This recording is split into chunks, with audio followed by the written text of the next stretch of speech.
What does life really look like with our adopted 1 year and 6 month-old Doberman when we already have a Rottweiler and a band dog? All three are males and two are intact. I want to talk about the real challenges, so maybe this can help someone else. It's all about doing what's right for the dog and understanding your environment, your house, so everybody's not constantly living in fear. We've learnt a lot along the way, but most importantly, I just want to do right by everyone.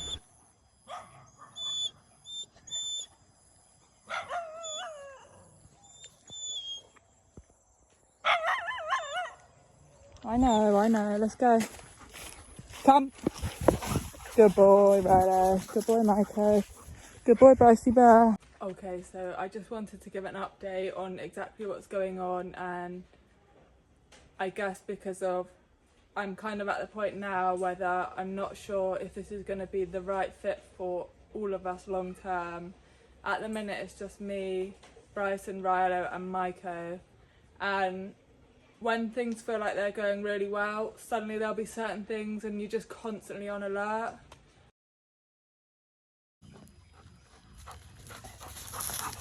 Ready? Maiko, go get it.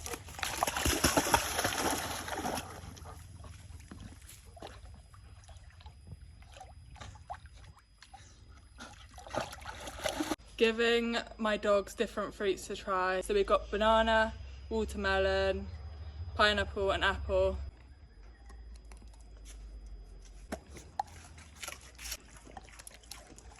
Banana. Banana.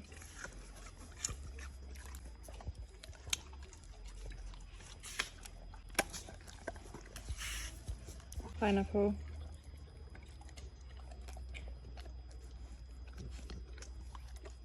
Pineapple. Apple. Apple.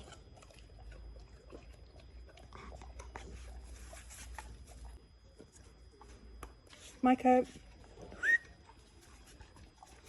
Did you eat pineapple, didn't you? Sit. Pineapple. Right, Rilo, come. There we go, Bryson, finish. I really want to make this work.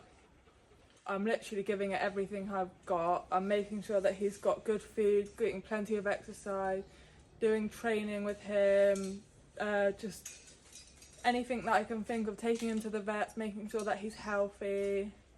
You know, I'm really putting so much time and effort and energy into this. But right now I just feel like I am kind of living on edge. And he's in the muzzle today because we had a really good few days. So this is like the second day or the third day of me being by myself looking after these guys. Because when we came back from the walk yesterday, they had a really good walk, lots of exercise, came back, want him to just decompress and relax. So I went to put him on this tree, and just as I was about to put the chain on him, Riley was next to us, which is like normal, and he just went for Riley, tried to go for Riley. Thankfully he was on the leash.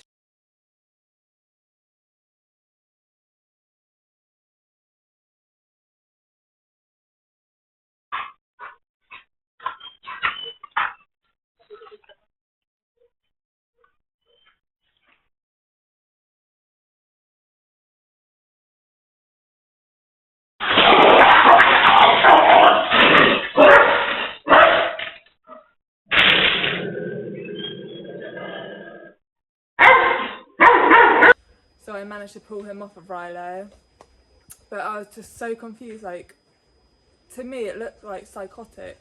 You know, we've been getting on so well, everything seemed fine, just wanted him to decompress like we've been doing every single day, and then he just tries to go for Rilo. Like, thankfully Rilo is trained to the point where Rilo did not want to initiate anything, he did not want to have a fight, so everything was fine. When I pulled him off, he's just barking at Riley, barking, and I'm like, okay, well that was like horrible, you know, when you've had fights before. And the thing with Maiko that's very different to any other dog that I've worked with is he will redirect and bite humans. That's scary for me. I'm actually scared of this dog, basically. I love him to pieces, but it's intense, you know, when a dog could turn on you and you see those crazy eyes and you know that they're not afraid to bite, that's scary. And I got told by his owner that he was up for adoption purely because of her young son, that's 7, has allergies. I made mistakes at the start out of excitement. I've tried to correct him in the past and he's gone for me. All I tried to do when he first went for me was stop him from fighting Riley, and he bit my hand. It gets too much. He's got a very low threshold. I've been working on that threshold, but then something as simple as just about to put him on the chain, which I've done so many times, he tries to go for Riley. And then it happened again this morning. So I'm just watering the plants. Riley comes over, you know, I've had Riley since he was a puppy. This is Riley's home. You know, Riley's older than him, he should respect that. So Riley comes over and I stroke Riley and he just goes crazy. So that made me realise that he clearly, it's something to do with affection, me giving Riley affection. He's clearly slightly possessive over me now, but it's unacceptable. And you know, I can't really correct him. Thankfully, again, he was on the leash because of what happened yesterday.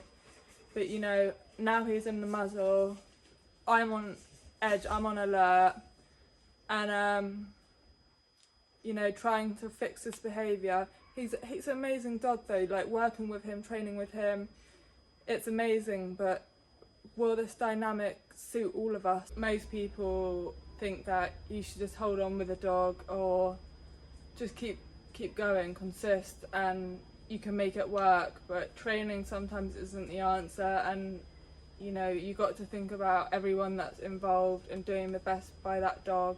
And if Michael doesn't feel safe, if he keeps on getting into altercation, you know, no matter what I do and the work that I put in, then it's just not fair on him and it's not fair on Bryson and Riley. And even myself, when you're constantly in high alert and scared and you never know when there's going to be a fight, and you can look out for all the signs, but when you feel like you're getting somewhere and things feel really good and then suddenly a fight happens, it's not like just one scenario, and it's not like you're just training a dog so then the dog is trained. You know, you want this dog to be compatible, you want them to get along with each other, and we have so many amazing days. That's the thing that's making me feel like, oh, it feels so good when everything's going right, it feels amazing. But we've had some amazing days and there's always a new challenge.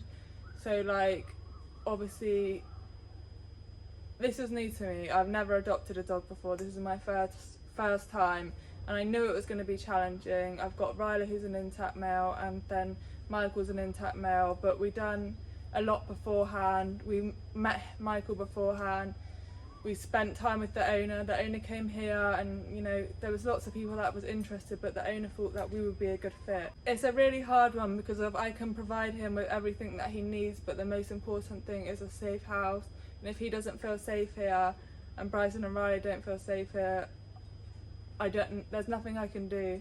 I don't really want to be just constantly monitoring them and you know, switching rooms. He's in here, Riley's out here. The thing is, Riley doesn't want to fight. He's not initiating any fight. He doesn't want anything to do with fighting. You know, he's a goofy, lovely boy that's had lots of training, and I had him since he was a puppy.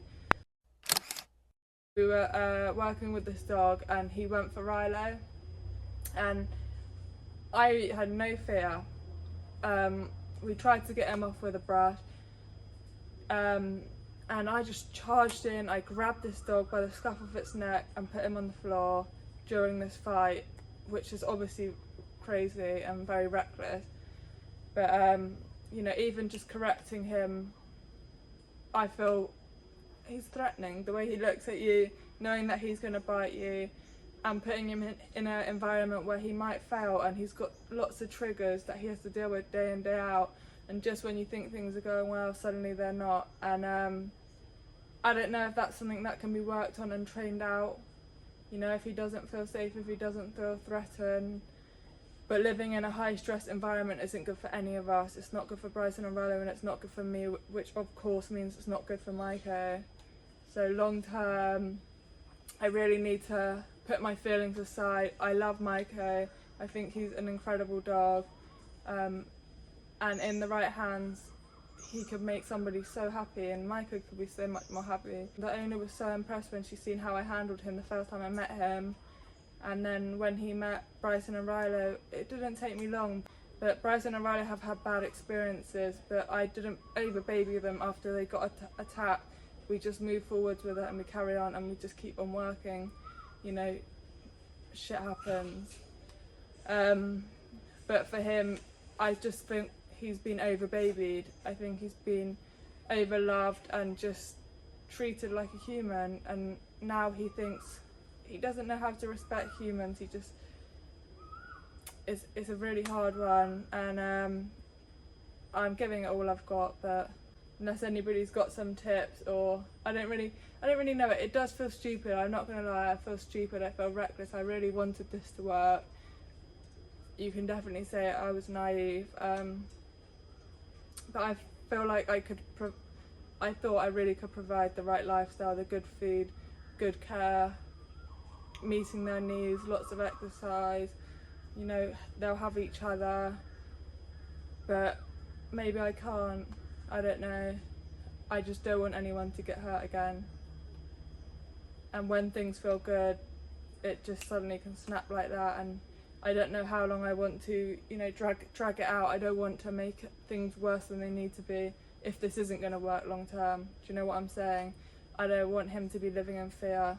It's a lot of thinking, and you know, I've made my decision. If there's another fight, I don't classify what happened as a fight because he was on the leash. He did go for Rilo, but I managed to make sure that nobody got hurt. But if it happens again, then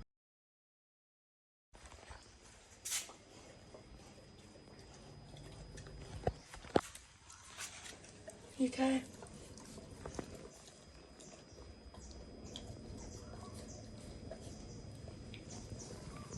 I just don't know why he's really been put up for adoption, do you know?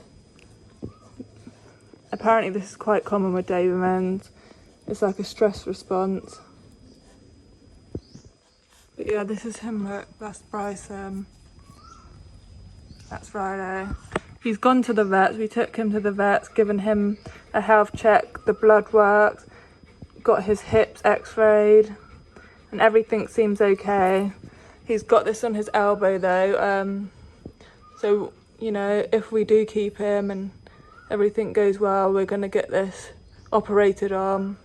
But apparently this is common as well, it's just to protect the bone, but we want to be sure.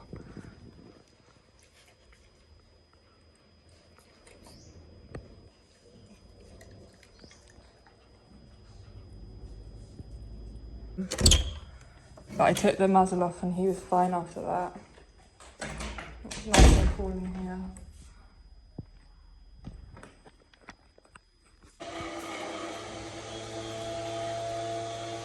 Licking his lips so he doesn't feel comfortable. Yawning.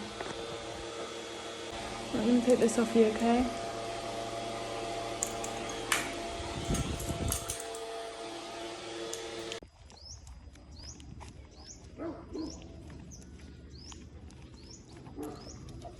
Rilo's. Bryson. Wait. Go. Good boy. My toes.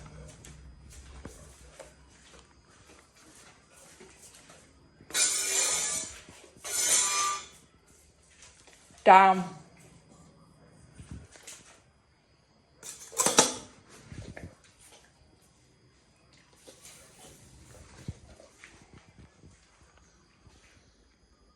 Go. Good boy.